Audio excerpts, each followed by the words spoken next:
$10 million.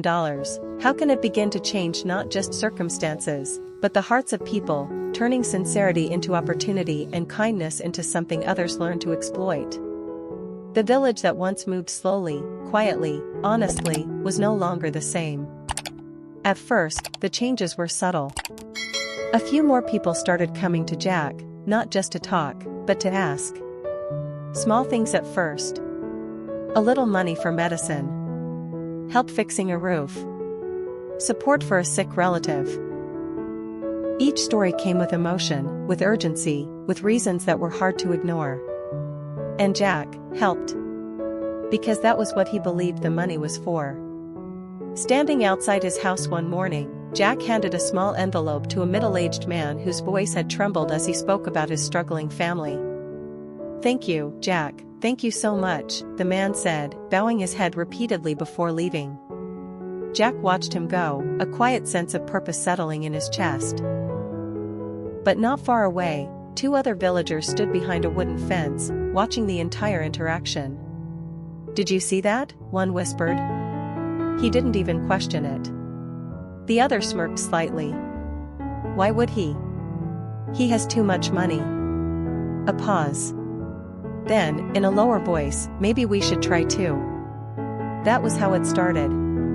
By the afternoon, more people came. And by the next day, even more. Jack found himself surrounded almost constantly.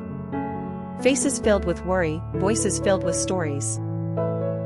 Some believable, some harder to read, but all carrying the same expectation.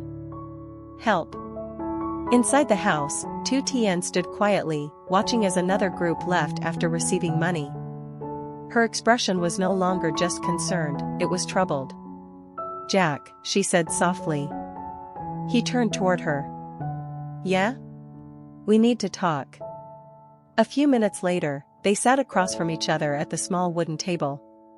The stack of envelopes beside Jack was noticeably smaller than before.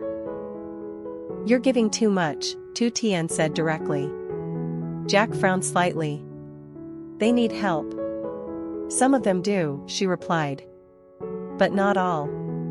Jack leaned back slightly. "How can you be sure?" Tu Tien held his gaze. "Because I know these people. I grew up here." Jack didn't answer immediately. "I'm not saying stop helping," she continued. "I'm saying, start looking more carefully." Jack exhaled slowly.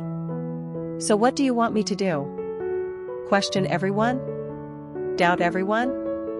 "Yes," she said quietly. That answer surprised him. "If you don't," she added, "they will start taking advantage of you." Jack shook his head slightly. "I don't want to become that kind of person again. Always suspicious. Always calculating." Tu Tien's voice softened. "And I don't want you to become someone people can easily use." The room fell silent. Because both of them were right. But reality didn't wait for them to agree. Outside, the number of people waiting continued to grow. Later that day, something happened that shifted everything. An older woman approached Jack, her clothes worn, her voice weak as she spoke about her illness and her inability to afford treatment. Her story was convincing, painfully so. Without hesitation, Jack gave her a larger amount than usual. She thanked him, her eyes filled with what seemed like tears, before quickly leaving. Tu Tien watched carefully. Something felt off. Not long after, she stepped out quietly, following at a distance. She moved through the narrow paths of the village, keeping her steps light, her eyes fixed on the woman ahead. Then, she saw it. The woman who had just begged for help was now laughing with another group, her posture relaxed, her voice completely different. "I told you it would work," the woman said, holding up the money. "He doesn't even ask questions." The others laughed. Tu Tien stopped. Her expression tightened, disappointment and anger mixing in her eyes. So it was true. Meanwhile, not far away, hidden behind the side of a house, Hung leaned casually against the wall, watching the same scene unfold. A slow smile spread across his face. "Perfect," he murmured. He stepped forward slightly, revealing himself just enough for the group to notice him. They froze for a second. "Relax," Hung said, raising a hand casually. "I'm not here to expose you." The tension eased, slightly. "You're new here?" one of them asked cautiously. Hung nodded. "Just visiting." "But I couldn't help noticing, you found a very effective way to survive." They exchanged looks. "It's not like we're stealing," the woman said defensively. "He's giving it." Hung chuckled softly. "Exactly. And that's the interesting part." He leaned closer, lowering his voice. "If he's willing to give so easily, why stop here?" Their eyes widened slightly. "What do you mean?" one asked. Hung's smile deepened, his tone calm but deliberate. "I mean, people trust him now. But trust is fragile. It doesn't take much to turn it into doubt." The group fell silent, listening. "What if," Hung continued, "some people start asking questions? Wondering why he gives money to some and not others, wondering what he really wants in return." The idea began to take shape in their minds. Hung straightened, slipping his hands into his pockets. "I'm just saying, opportunities like this don't come often." Without waiting for a response, he turned and walked away. Behind him, the group remained still, but their expressions had changed. Back at the house, Jack was still helping the people waiting outside, unaware of what had just happened. Until Tu Tien returned. "Jack," she said, her voice more serious than before. He looked up immediately. "What's wrong?" She didn't sit down this time. "They're lying," she said. Jack froze. "Some of them are pretending," she continued. "I just saw it myself." The words hit harder than anything he had expected. Jack slowly stood up, his expression shifting from confusion to realization. Outside, the line of people was still there. Waiting. Watching. Expecting. For the first time since he got the $10 million. Jack hesitated. Because now, the question was no longer how to help. But who truly deserved it? $10 million, how can it continue to change everything when the moment you start questioning others, you are forced to question yourself as well? The air outside the house felt different now, heavier, slower, filled with something Jack had tried so hard to avoid since leaving his old life behind. Doubt. The line of villagers was still there. Waiting. Watching. But now, instead of seeing people in need, Jack saw uncertainty. Every face, every story, every pair of eyes suddenly carried a question he didn't know how to answer anymore. Are they telling the truth, or are they using me? Jack stood still for a few seconds, something he had never done before. In the past days, he had acted immediately, help first, think later. But now, for the first time, he hesitated. Jack, Tu Tien's voice was softer this time, but firmer. You have to decide how you want to do this. Jack looked at her. I don't want to turn people away. And I don't want you to be fooled, she replied. Outside, one of the villagers stepped forward, breaking the silence. Jack. It's my turn, the man said, forcing a weak smile. Jack looked at him carefully. The man avoided eye contact for just a second, barely noticeable, but enough. That was all it took. Jack took a slow breath, then stepped forward. Tell me, he said calmly. The man began his story, about debt, about family, about hardship. The words sounded right. The emotions seemed real. But something was different now.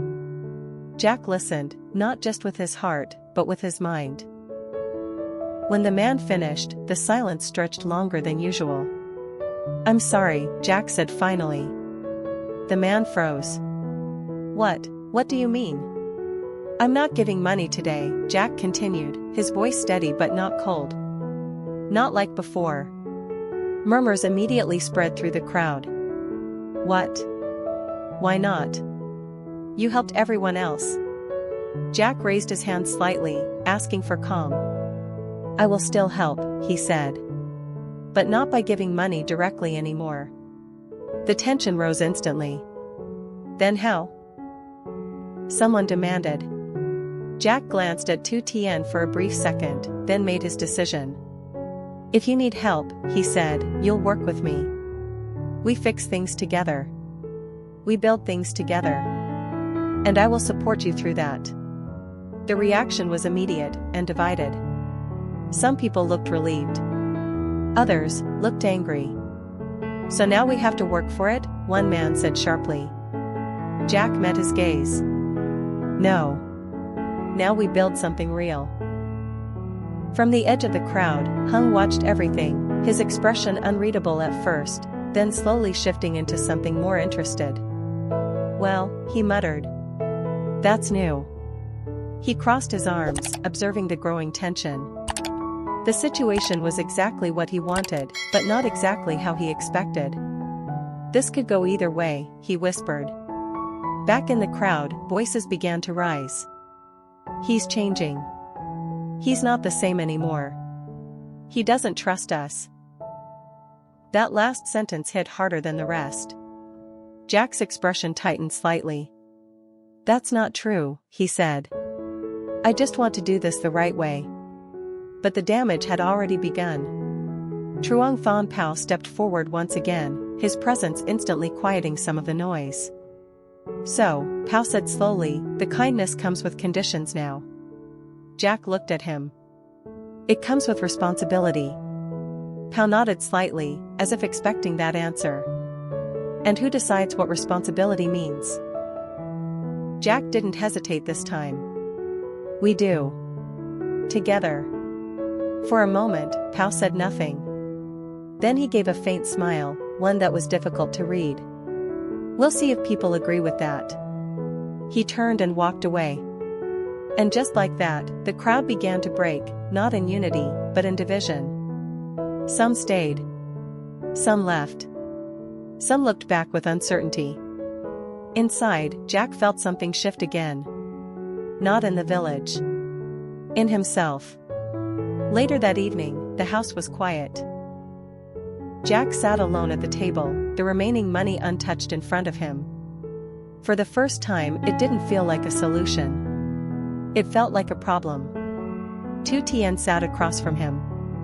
You did the right thing, she said gently. Jack shook his head slightly. I don't know anymore. You do, she replied. It's just harder now. Jack looked at his hands. Before, I thought money could fix things. And now, she asked. He paused. Now I think it reveals things, he said. Tu Tien nodded slowly. Because she knew, that was the truth. But outside, not everyone saw it that way. In the shadows near the edge of the village, Hung stood with a small group, the same people who had already taken advantage before. They're starting to turn on him, one of them said quietly. Hung smiled faintly. Not yet, he replied. But they will. What do we do? Another asked. Hung's eyes narrowed slightly as he looked toward the faint light coming from Jack's house. We help them understand things differently. The group exchanged uncertain looks. Hung leaned closer, his voice low and controlled.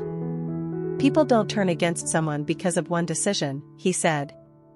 They turn when they feel something has been taken from them. A pause. Right now, he's taking away easy money. Slowly, the idea began to form. And when that feeling grows, Hung continued, a slight smile returning, they won't need much help to lose trust. Back inside the house, Jack sat in silence, unaware of how quickly the situation was evolving. Tu Tien looked at him one more time. This isn't just about money anymore, she said. Jack nodded. I know. What neither of them realized yet was that the real battle had just begun. Not against poverty. Not against circumstances. But against something far more dangerous. People's hearts.